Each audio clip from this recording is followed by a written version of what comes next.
Today, he is speaking about language revitalization, cultural reclamation, and global indigeneity. Please help me welcome Américo. Hello, everyone. Thank you so much. Thank you, everyone, for those, the center, the Language Resource Center, all the different institutions that made this possible, this opportunity to get together. I know this is week 2 at Cornell, so I'm happy to kind of like join this moment of encounter that everybody's having after hopefully a restful, fruitful summer for all of you.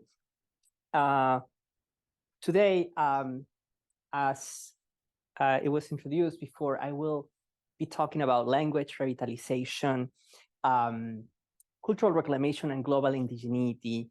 I'm going to try to introduce the topic first, to share what's at stake, and then provide more specific examples on how we hopefully all can relate to this topic, regardless of how much involved are we. Oh, thank you so much.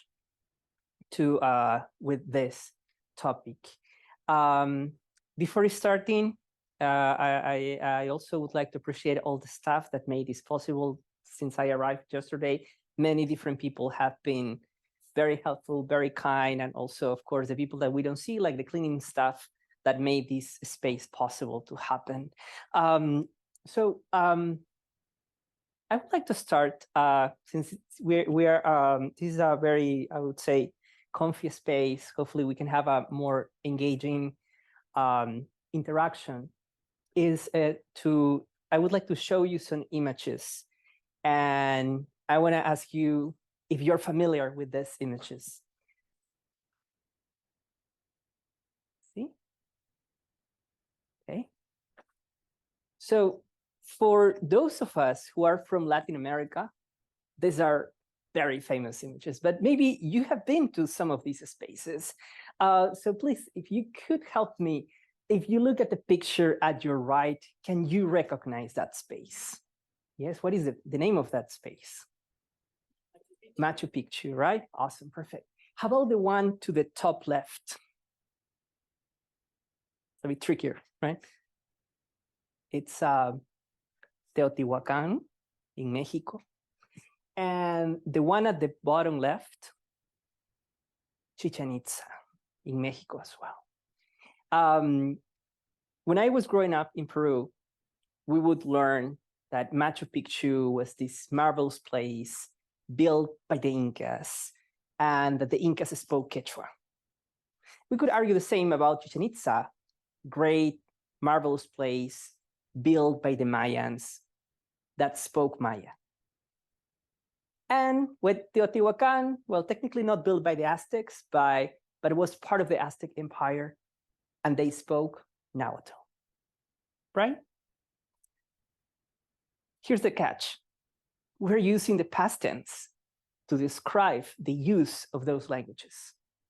The Incas spoke Quechua. The Aztecs spoke Nahuatl. The Mayans spoke Maya. The narrative of indigeneity, at least in the case of Latin America, is usually built on the past tense.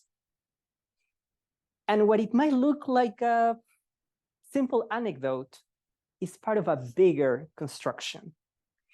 For article, oh, let me see, I don't know if we see this, okay.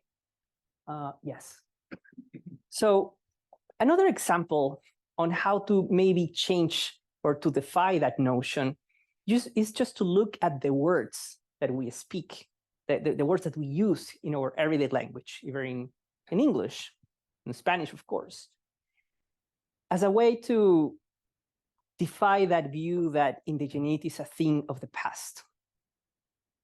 I look at these images and I think of, well, starting with jammy things, into animals, and of course into natural phenomena. And all of these words have connections with indigenous languages.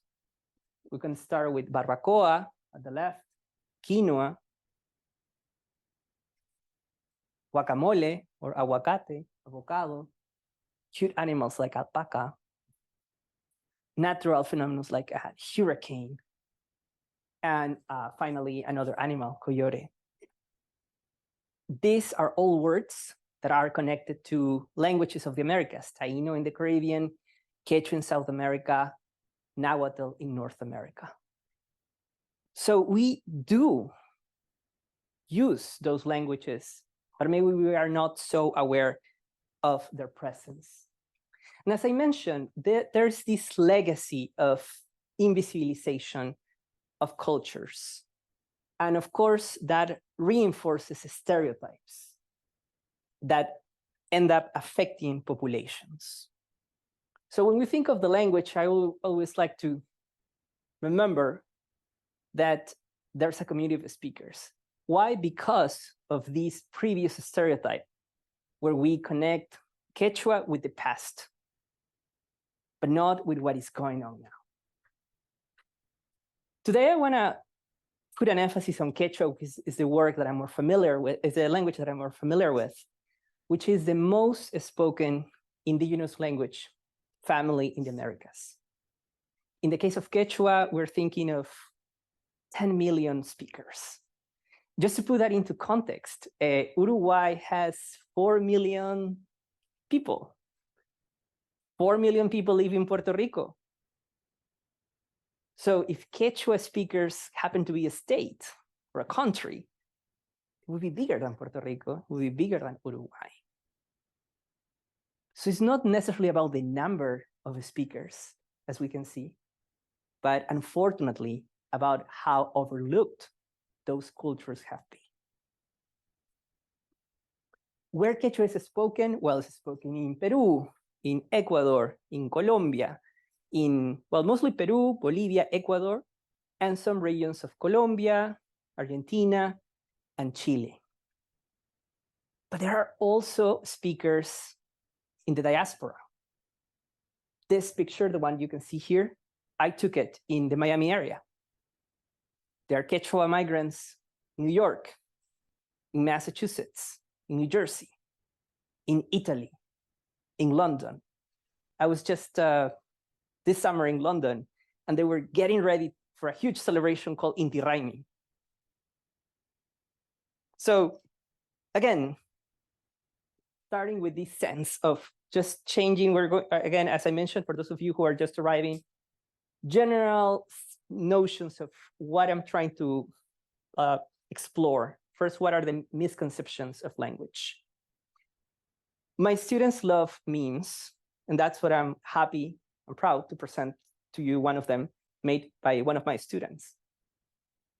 Just to, that says, Wanyok simichu, Runa simimanta, sukomanta aswangri mahkuni. So is Quechua a dead language? We know that that's not the case.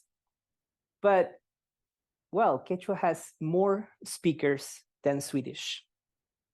And here's my case. Maybe you don't speak Swedish.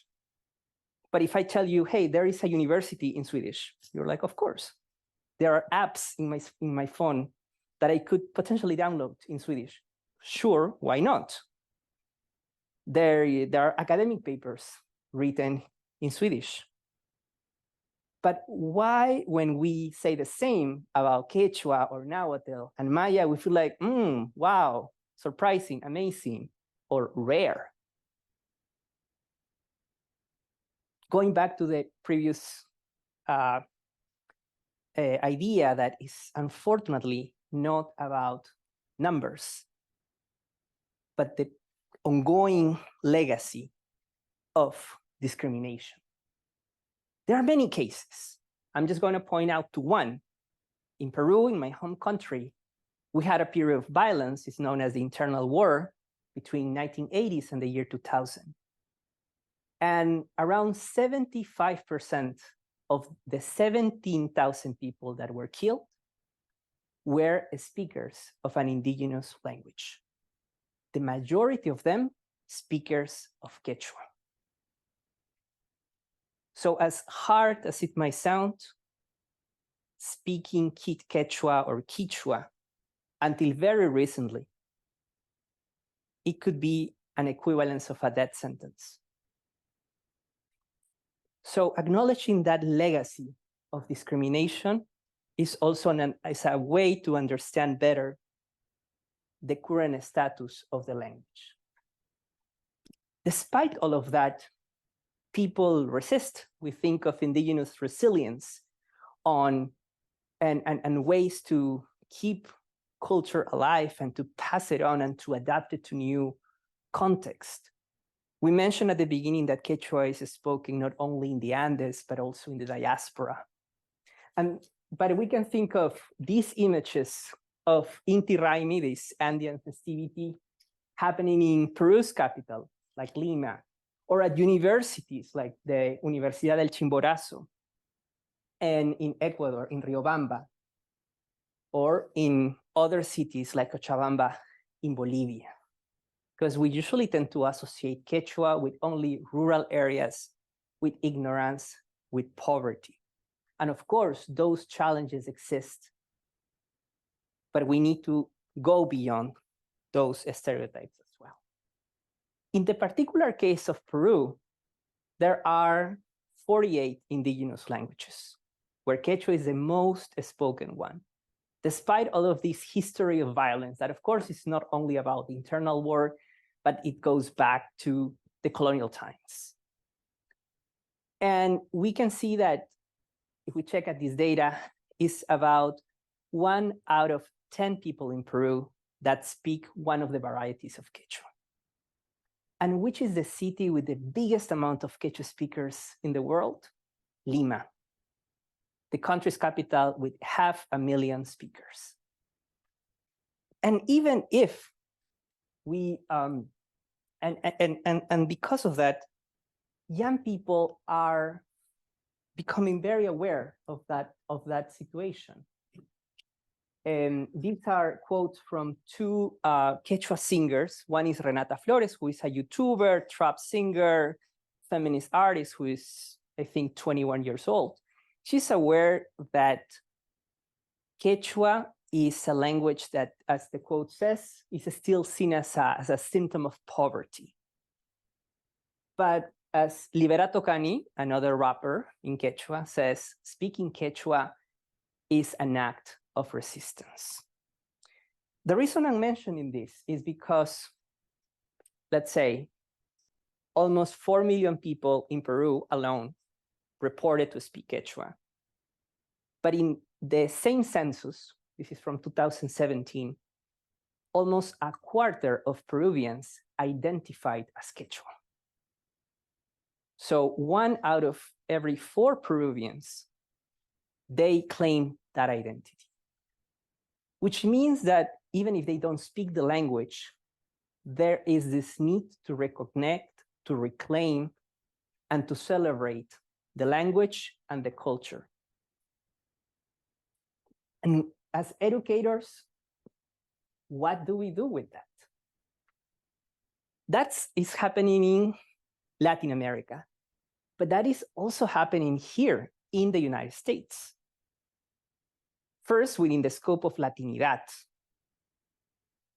That could be a longer conversation on the nuances, the challenges of Latinos, Latines, Latinx, who are navigating a racialized society and having to choose if to be from the United States or to accept themselves as Latinos, as if it had to be a contradiction.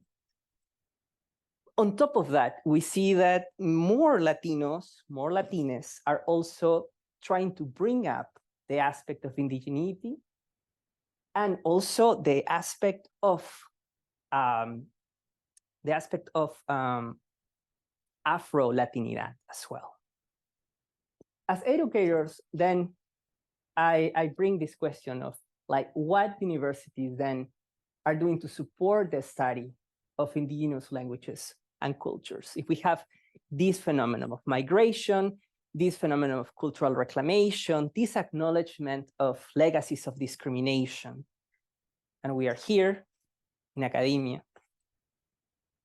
One thing is to acknowledge that despite all of these legacies, higher education is still a gateway and a place to promote awareness.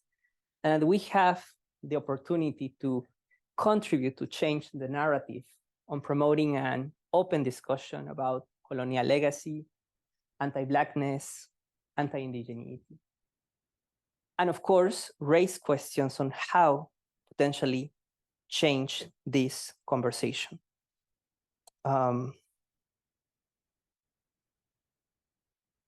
One approach to this conversation could be like, yes, of course, we are aware of these issues, but how is it being taken? Especially, I'm thinking of the recent ruling from the Supreme Court that many of you are aware about affirmative action, and that, are we talking about superficial diversity? Are we talking about a more structural conversation? Many of you as educators or as students sometimes feel like you have to fight for spaces and to even be thankful that, oh, this program exists, this opportunity appears. But hopefully we can see it also as a way to explain to universities that it's not just about a favor, but that by incorporating those traditions of knowledges, we are keeping these institutions more relevant, because campuses are becoming more diverse, like it or not. And we need to create then the infrastructure for that to happen. Particularly in the case with Latinidad, as I mentioned, well, how is that Latinidad manifested on campus? On one hand, as I mentioned, is the aspect of is Latinidad part of US studies or not? I teach courses on Latinx studies, and sometimes the students kind of like apologize. Hey, I'm not Latino, but I would like to take the class. I don't see people apologizing for taking French literature classes for not being French, right? So even just, again, I'm starting with these general conversations or examples because they still matter even on how classes are presented or understood to students, to fellow faculty, to the administration of universities as well. And you're telling me that on top of that, you want to add more nuances such as Afro-Latinidad, indigeneity, and so on. But again, going back to how Latinas themselves are having those conversations, let me show this case of from Remezcla, which is a website on Latine news. And US Latinas, they do want to see that reflected in their studies.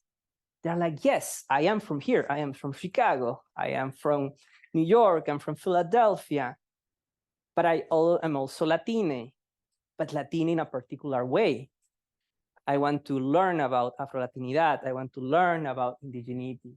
Where is that infrastructure for that to happen? And we don't have to look that far. These are all images from Latino, Hispanic celebrations in the United States, where we can clearly find the presence of indigeneity. The picture of the left, Inti Raymi celebration in Queens, New York City. This summer was fantastic. A lot of people.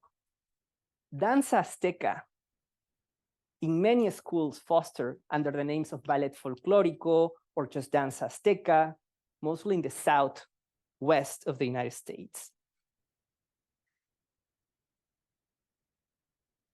But once we think and see the reality, yes, we have this manifestation, we have more diverse students coming to campuses.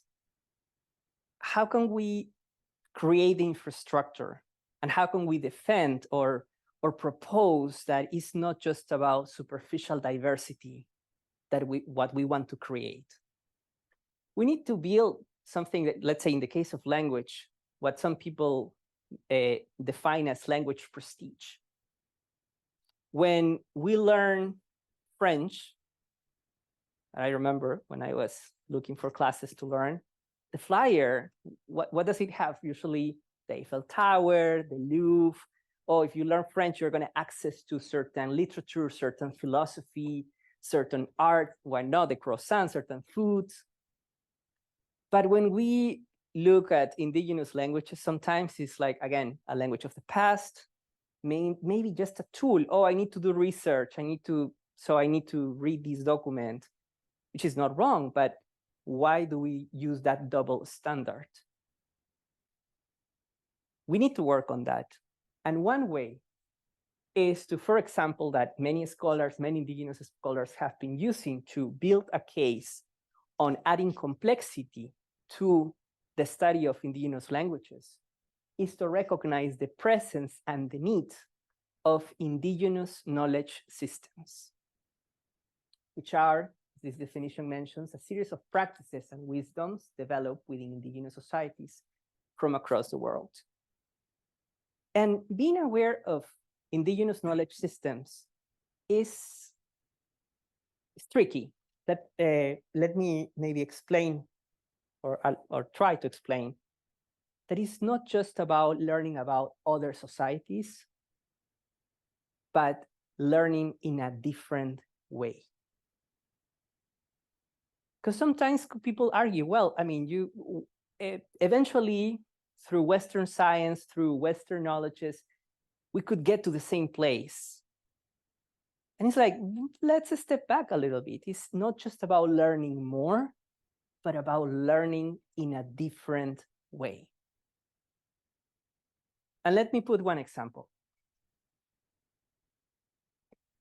Well, here's a list of all the, before putting the example, a list of all the different spaces where we could potentially think of exploring indigenous knowledge systems.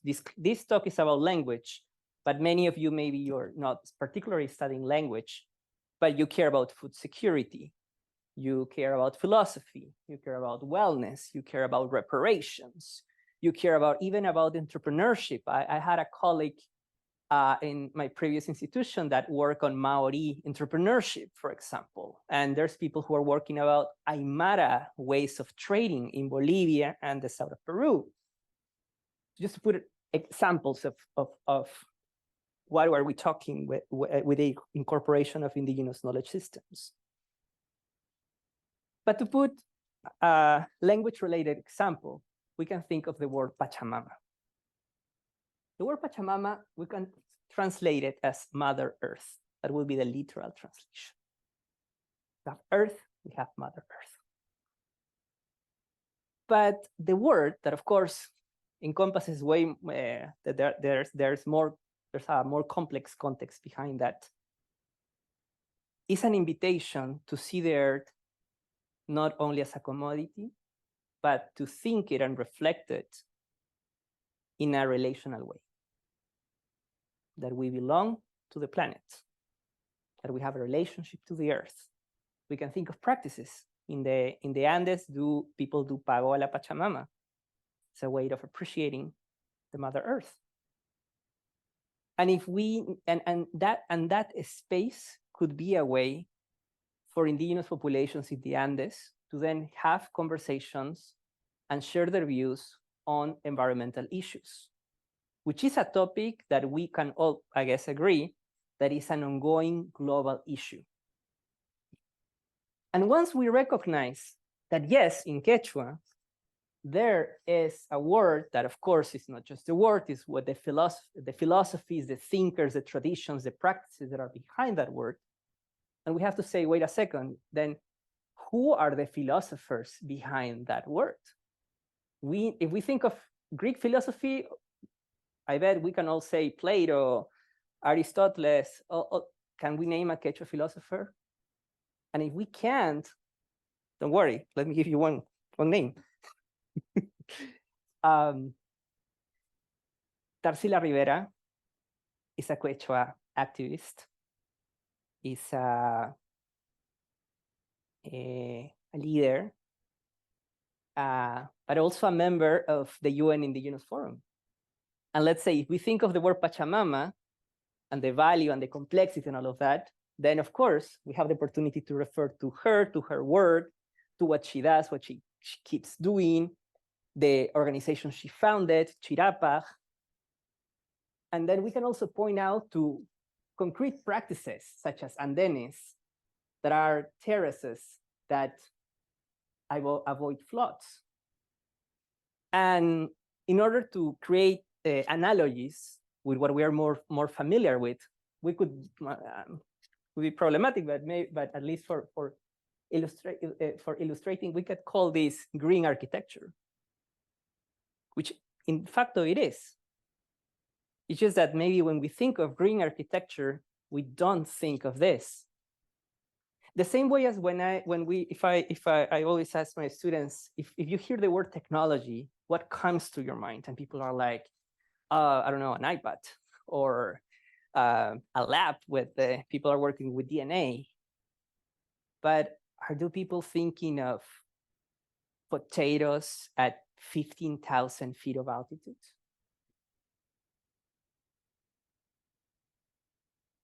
So words can be a step to build up this curricular opportunity on making more visible indigenous knowledges, philosophies, and voices.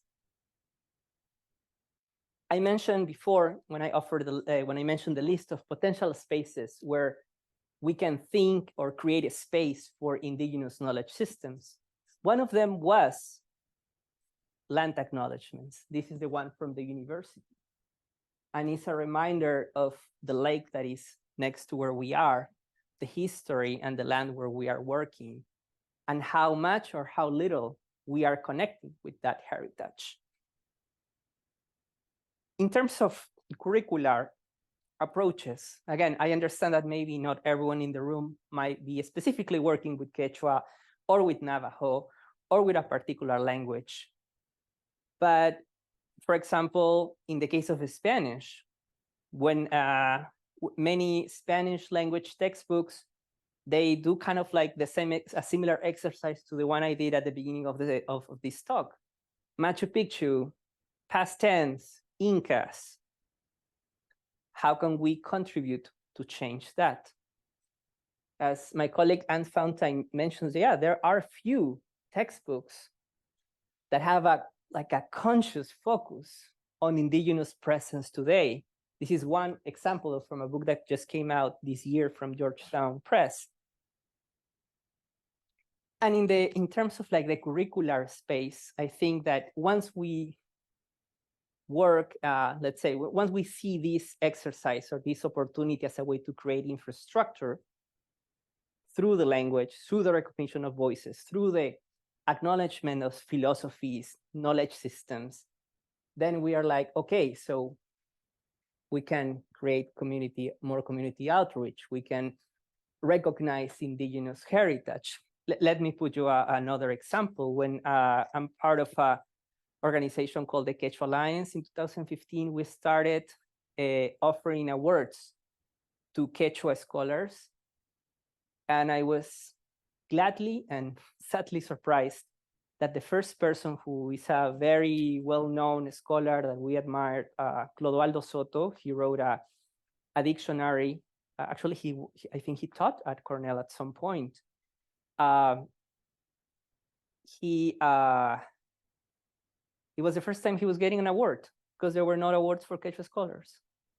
So even just creating spaces for recognition, dialogues north and south, to acknowledge that doing work with the global south is important. Sometimes attending a conference or developing a project in the global north is more recognized, it receives more recognition than a work in the global south. Enriching the curricula, as I mentioned, how can we think of in a more logistical level of, okay, we say that Quechua or Aymara or Navajo are important, but for example, is Navajo, or the universities that offer Navajo, could Navajo counter towards the major of American studies? Could Quechua counter for Hispanic studies? Those are logistical questions that would be interest to facilitate, because once we create that or we open that door, then we can generate the need of voices, presences, and exchanges. Partnerships like the one that Fulbright has and has been having here at Cornell, like with Soledad, for example, who's a former Quechua Fulbrighter. a picture of her, or William Andawa, who was a Quechua Fulbright at Penn. Those are opportunities that help to generate more voices and spaces. But for that, what we need the program, we need the class, we need that the class has enrollment. How can we get enrollment? By making count the class toward certain majors and so on. But once we have that, then we have that opportunity to enrich campus with more voices.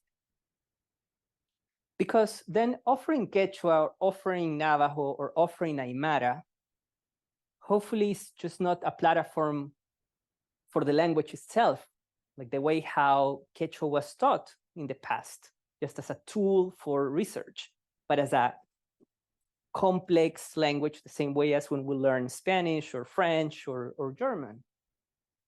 Then it becomes a platform for the curricular building, for the active presence of indigenous scholars, activists, and artists.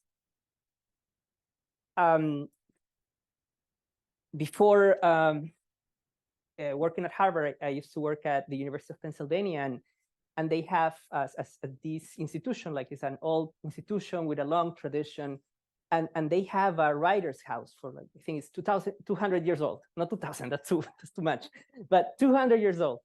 And in 2019, the UN declared the International Year of Indigenous Languages.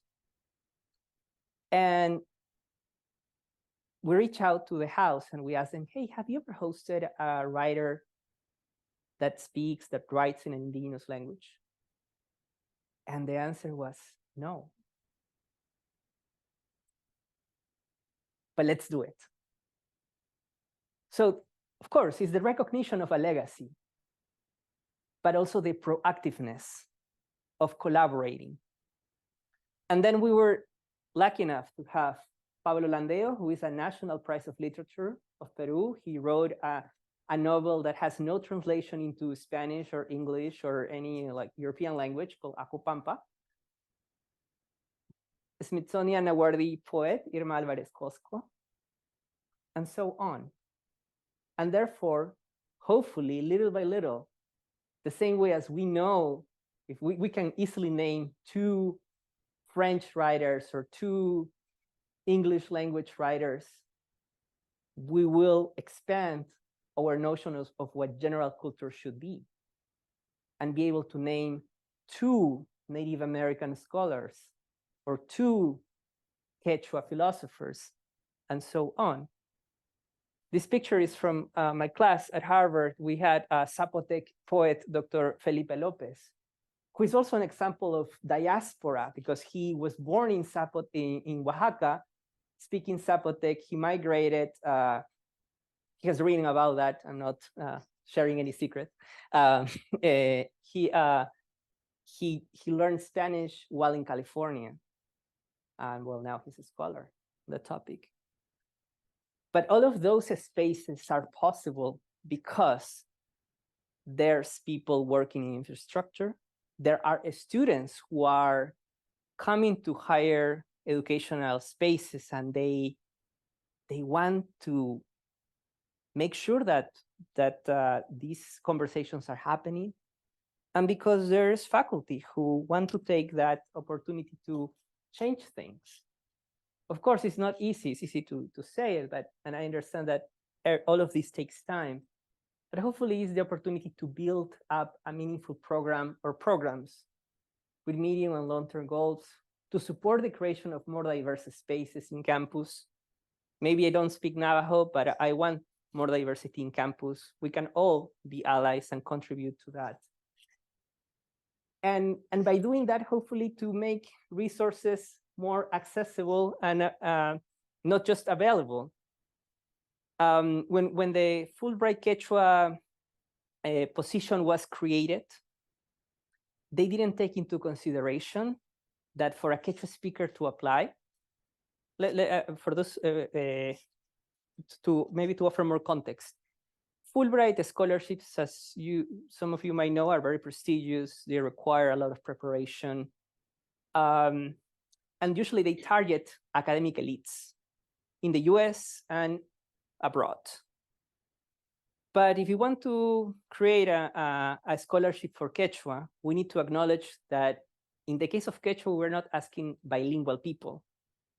We're asking trilingual people to apply because they need to learn Spanish.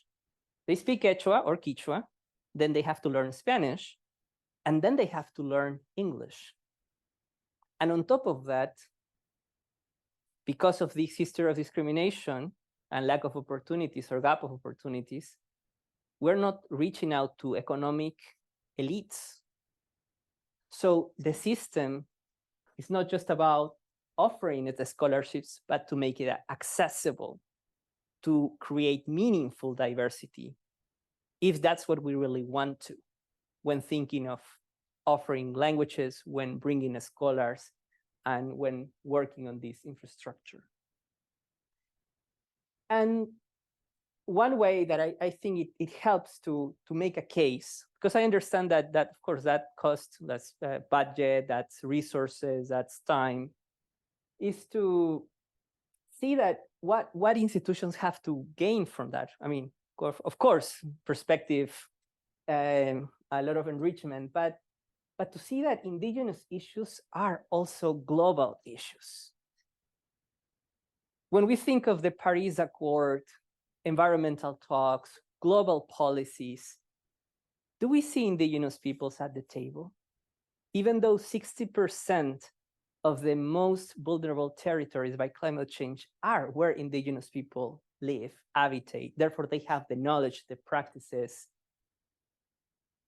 So from academia, we can raise those questions and hopefully build some of the infrastructure to at least have that conversation, to make sure that global issues need to look and incorporate indigenous issues. And of course, for the speakers, I don't want to expand much. I would love to hear your thoughts.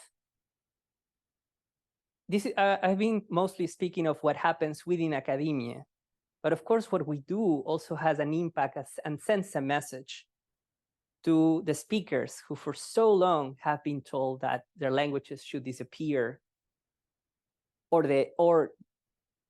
that there are still certain stereotypes on speaking that language. So by having these programs, hopefully we're also contributing to send a message that, of course, Quechua, Navajo, Nahuatl, they are worth studying and celebrating.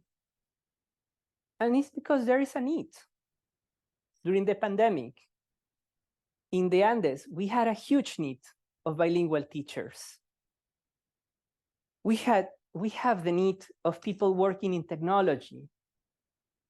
Last year, Google launched their versions in Aymara, in Guarani, in Quechua. So if you're a student, if you're a scholar, working not only in humanities, but in computer science, in STEM, don't think that this conversation doesn't have room for you, because actually we need people in all disciplines, in medicine, of course, as well. And some people use the term software decolonization because it's not just about translating things, but to adapt them to the needs of the people. Which, and I leave you with this final thought, you see that even though I'm talking about ontological questions, the second I talk about the ideas, I offer an example. And the reason why I'm doing this is because for many indigenous communities, it's not just about theory. In academia, we praise theory. That's a good thing. But we tend to think sometimes that practice is not as prestigious.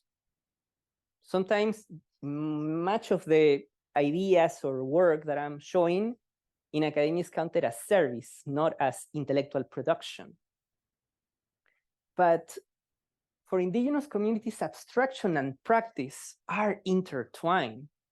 And hopefully, in order to change that conversation, hopefully we need to be intentional of that challenge but also of the opportunity on how do we want to envision the future of academia. And of course, moving from researching indigenous cultures and languages as objects or just a thing of the past to understanding better their complexities and contributions while fostering collaboration. In the case of identity conversations, I also think that we put most emphasis in the language, but as I discussed before, it also facilitates identity-oriented experiences. People come to campuses, they take the same way. If that's a wild idea that I have, but let's say if you meet a student and the student tells you, "Oh, I'm in a jazz club," people are like, "Of course, that's normal. That's part of your college experience."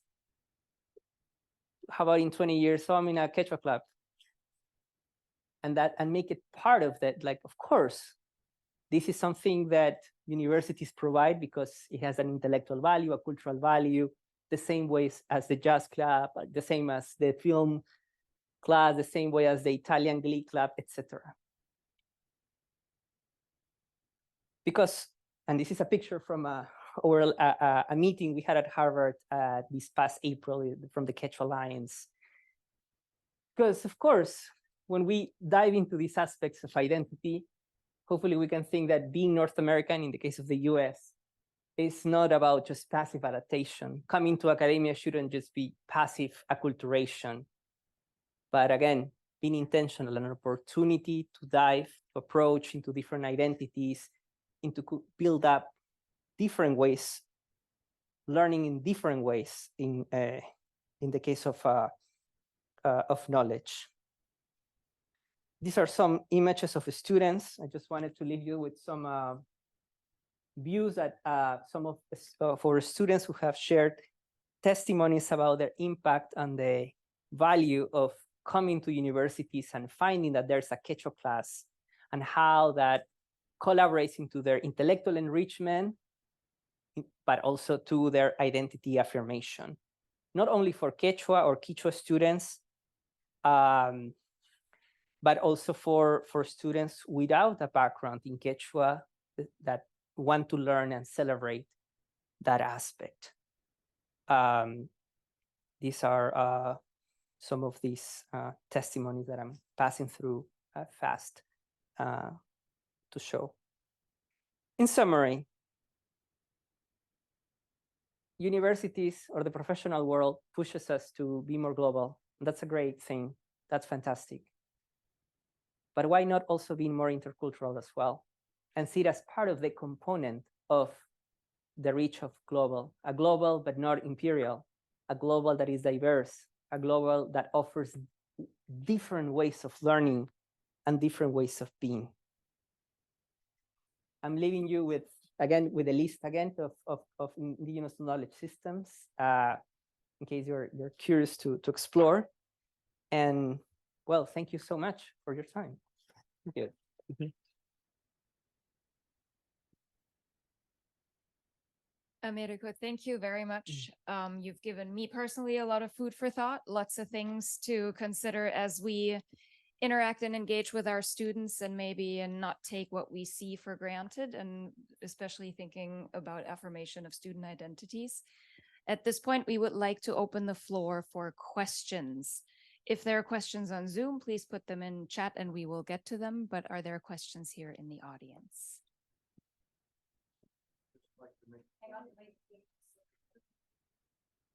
So I'm Bill Phelan. I'm the manager of the and Caribbean Studies program.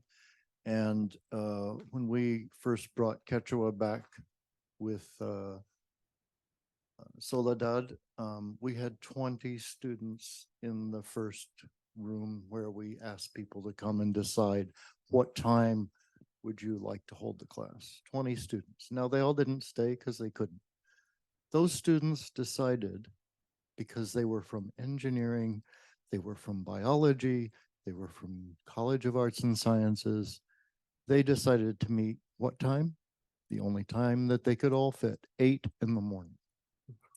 Last year, when we had Jeanette Arias from Bolivia, They couldn't do it, and they weren't going to do 8 in the morning, but they did it at 5 at night.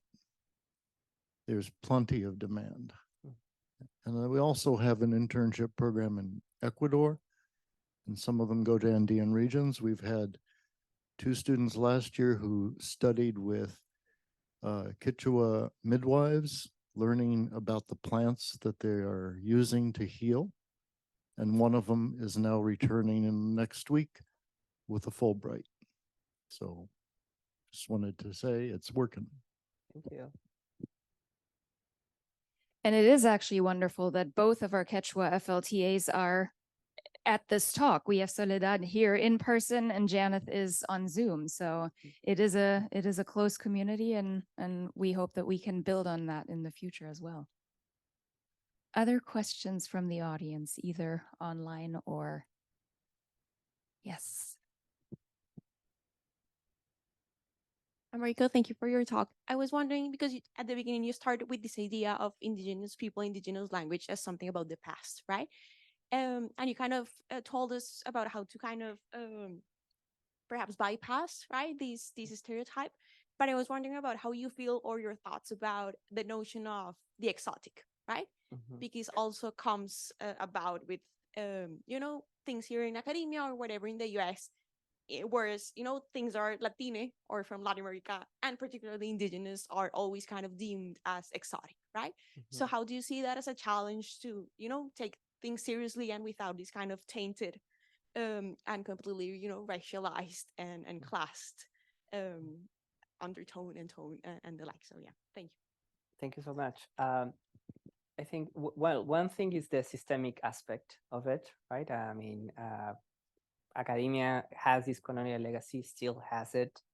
And that's one thing that hopefully will change. But in the meantime, yes, what do we do? A very concrete thing that we can work on is to make sure that we incorporate voices. Because sometimes, yeah, we do have one indigenous scholar who is there. And it's great that we have that person, but why do we have to put all the weight on that? Or why do we have to assume that that's the only quota that can be present? And so the more channels that are for people from different backgrounds, and again, I would say that now that I'm trying to be more aware after the SCOTUS ruling, it's not just about the presence, but the emphasis of these philosophical traditions that these different persons bring to the table, that hopefully that will contribute to defy those stereotypes.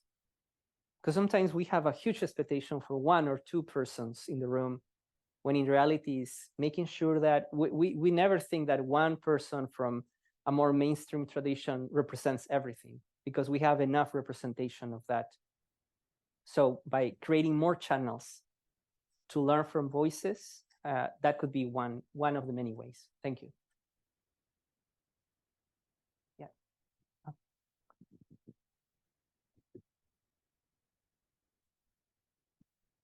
Thank you so much, Dr. Mendoza, for the talk. It was really, really great to hear how important it is for universities to bring that type of intercultural settings. And I just want to make a comment about how impactful was the Quechua course opening here at Cornell, and not just for students, but also for my community as well.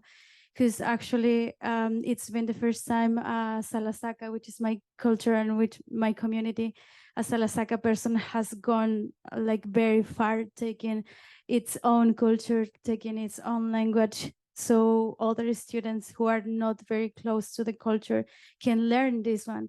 And it was very, very great to hear from the community saying, oh my God, other students who have not been here, who are not Salasakas, have taken this culture and have taken this language, and they are just very powerful about it.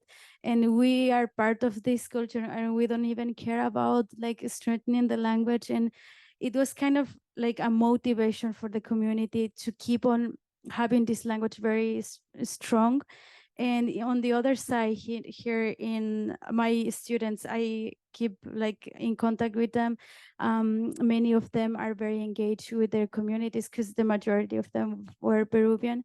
And just to give an example, well, one of them, she's very, very engaged in community-based projects, and she's gonna actually keep on learning Quechua until she's gonna become very proficient in it, and she will become an engineer, biological engineer, but she will also teach in indigenous Quechua communities in Peru. So how impactful it is for both sides, I think it's great. And so I just want to keep on like just motivating universities to keep on having this like very strong boundaries, so both of them can have this type of benefits. So thank you so much, Cornell, for having had like this opportunity for us.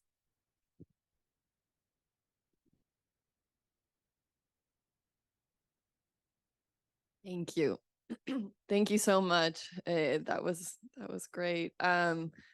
You talked about practice. So I want to talk about a little bit a question from a practical perspective, because you are right. We're very stuck in theory here in academia. And I wanted to ask if you had any suggestions or thoughts on how to push past the resistances. Like I teach in Spanish. I have many, I'm in the Latin American studies. And many of my students are either Latin American or Latine, but every time I even suggest that they learn an indigenous language, the resistance is tremendous. There's a lot of, and I've wondered, is it because maybe some of them are struggling to even manage Spanish, so that it feels very overwhelming to take on another? I don't know if you have any thoughts on that, but it still feels like a battle, and an uphill battle. And I mean, I know you hinted at this, but you know, I'm also Peruvian, and our recent Nobel Prize just said a horrible thing about Quechua again, I think 2 years ago or a year ago, Mario Vargas Llosa, about its irrelevance. So it really feels like a constant struggle, right? So I don't know if you have any thoughts on how to practically push back against this, or to open these spaces. Yeah. So thank you. Thank you. Wow, that's a very loaded question, but I'll try to. No, but I think we need to have those conversations, and maybe I'll try to answer in two parts. The first one is you reference Vargas Llosa, let's say the context in Latin America first. Yeah, we even though this talk focused more on what's happening in the US, of course, there is this issue that even in Latin America itself, people have to deal with racism.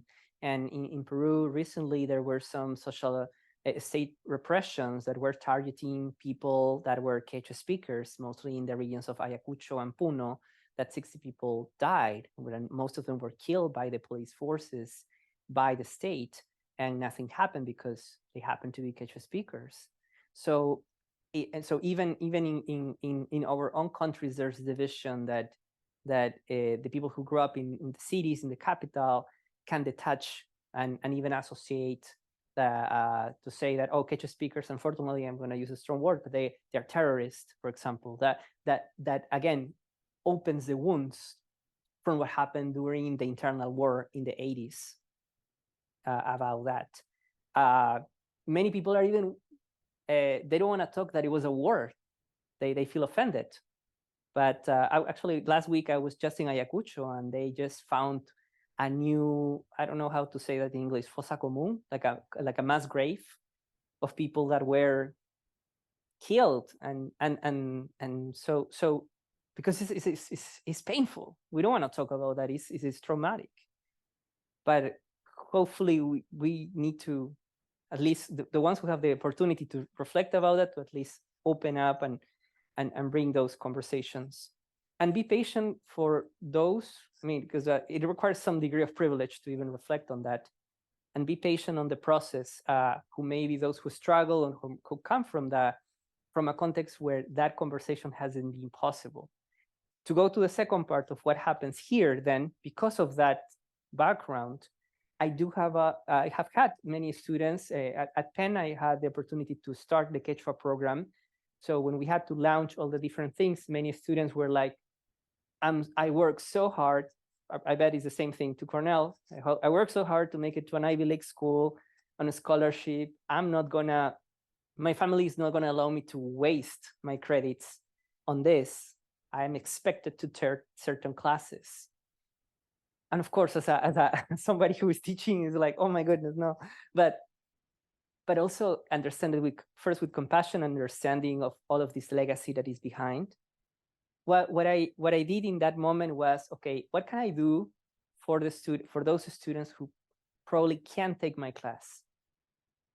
And it was to start creating this infrastructure of talks, events, inviting activities. So again, even if they don't take my class, that starts becoming part of their college experience. And who knows, in the future, at some point, it becomes normal to say, of course, I'm celebrating Inti Raymi at my campus, right? But of course, that's a bet in the long term. In the meantime, is to understand that aspect. That's at least how we're trying to see it. Yes, thank you. We have one question on Zoom first that we want to get to. Our colleague Emma is asking, can you comment more on the use of technologies and computer-assisted language learning in supporting Indigenous knowledge systems on campuses? Thank you. So, well, that's another long topic, but the two things to mention is that last year when Google announced the incorporation of Aymara, Guarani, and Quechua into their platform, of course, it made big news, as I show the article in the New York Times and all of that. But it's easy then to forget that there has been people, like a group of activists working on software decolonization for a while. Like I've met people working on video games in the early 2000s, even in the late 90s. So there's already not a massive group, but there are organizations like Rising Voices, for example. I would invite Emma to, probably she's already familiar with it, but there are community or grassroots organizations that work on software decolonization that sometimes they get overlooked because of the conversation has been going more around Google or AI. And I'm not an expert on the topic, but when we talk about AI, are we talking about AI in general? Are we talking about generative AI? So that would be a whole conversation.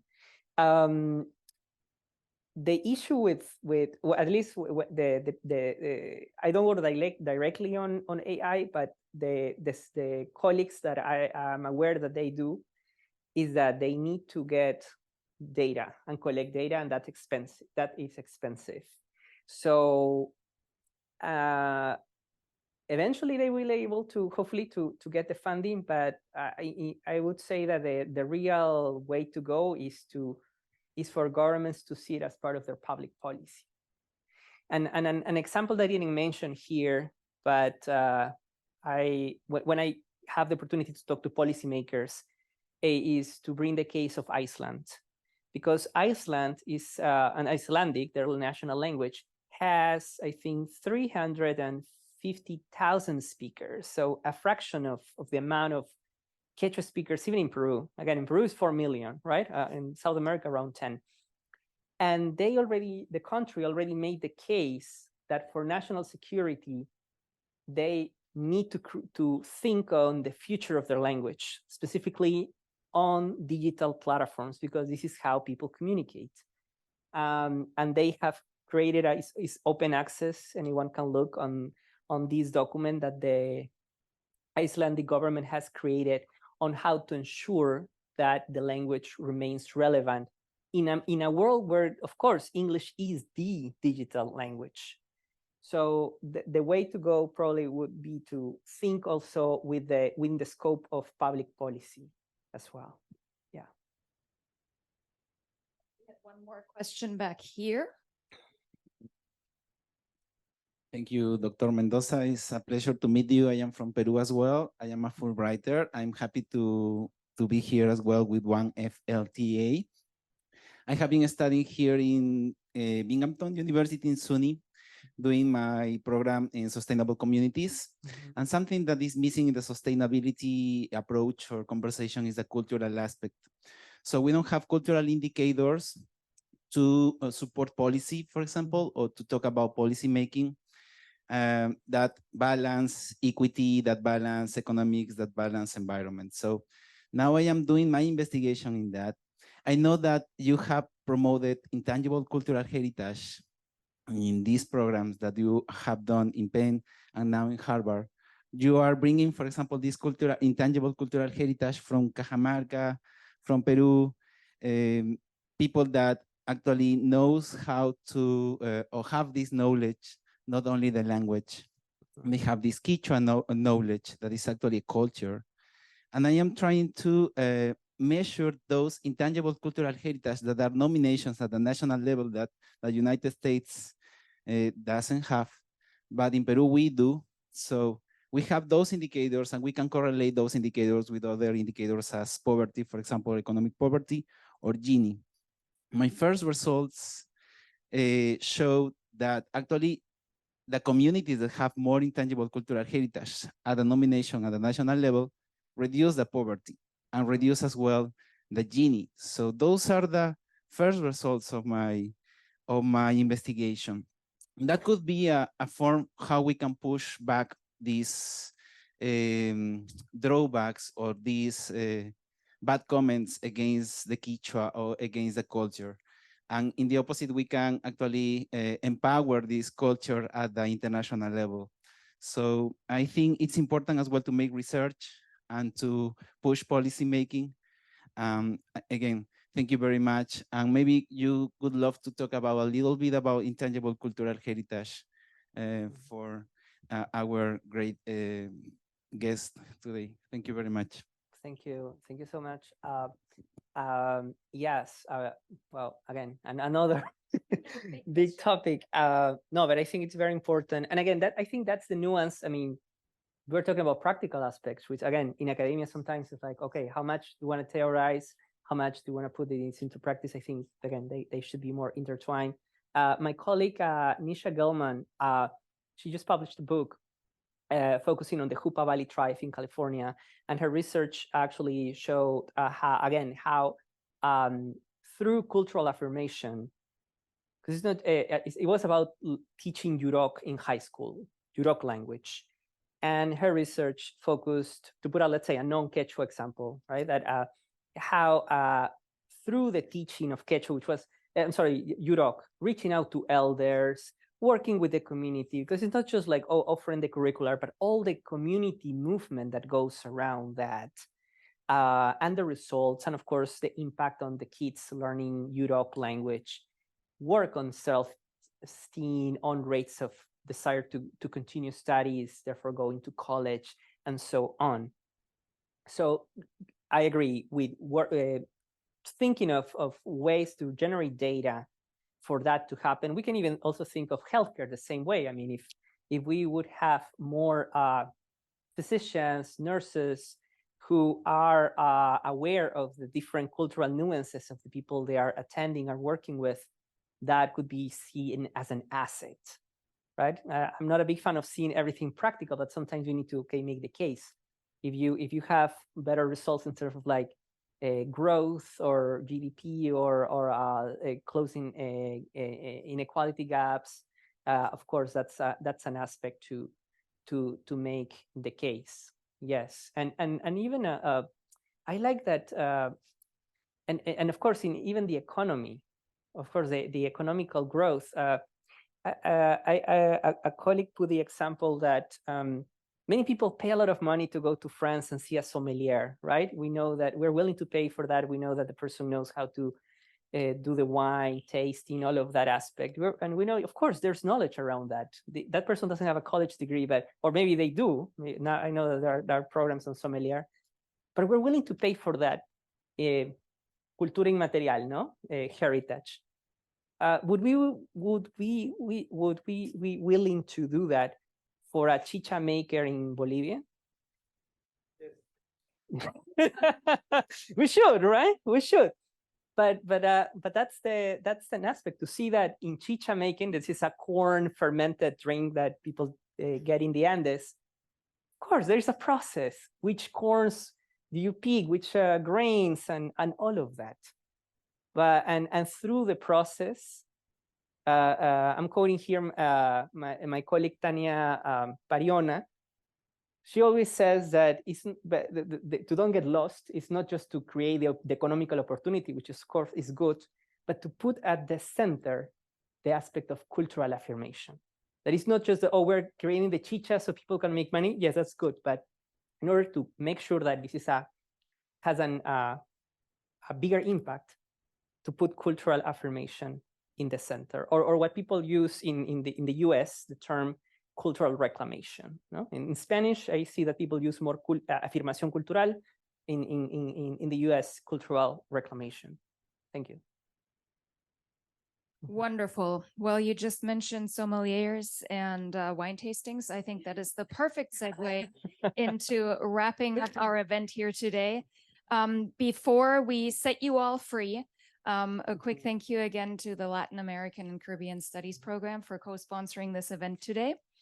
Also, I was remiss in introducing our new team member. Hillary, would you mind standing up real quick? So Hillary Jager, she joined us about not quite 4 weeks ago. She is the new engagement and outreach coordinator at the LRC. So as you take time to speak with Américo, please introduce yourself to Hillary as well. Thank you, everybody, for joining us today. Please also mark your calendars for our next speaker on Wednesday, September 27th at 4:45. Dr. Mari Noda will speak on, she just changed her title, Fail Better, Learning to Participate in Another Culture. So we hope to see you there, if not before then, maybe tomorrow at the International Fair. But thank you, Américo, for your wonderful talk. Thank you, everybody, for coming, and please take time to mingle and enjoy food and beverage. Thank you.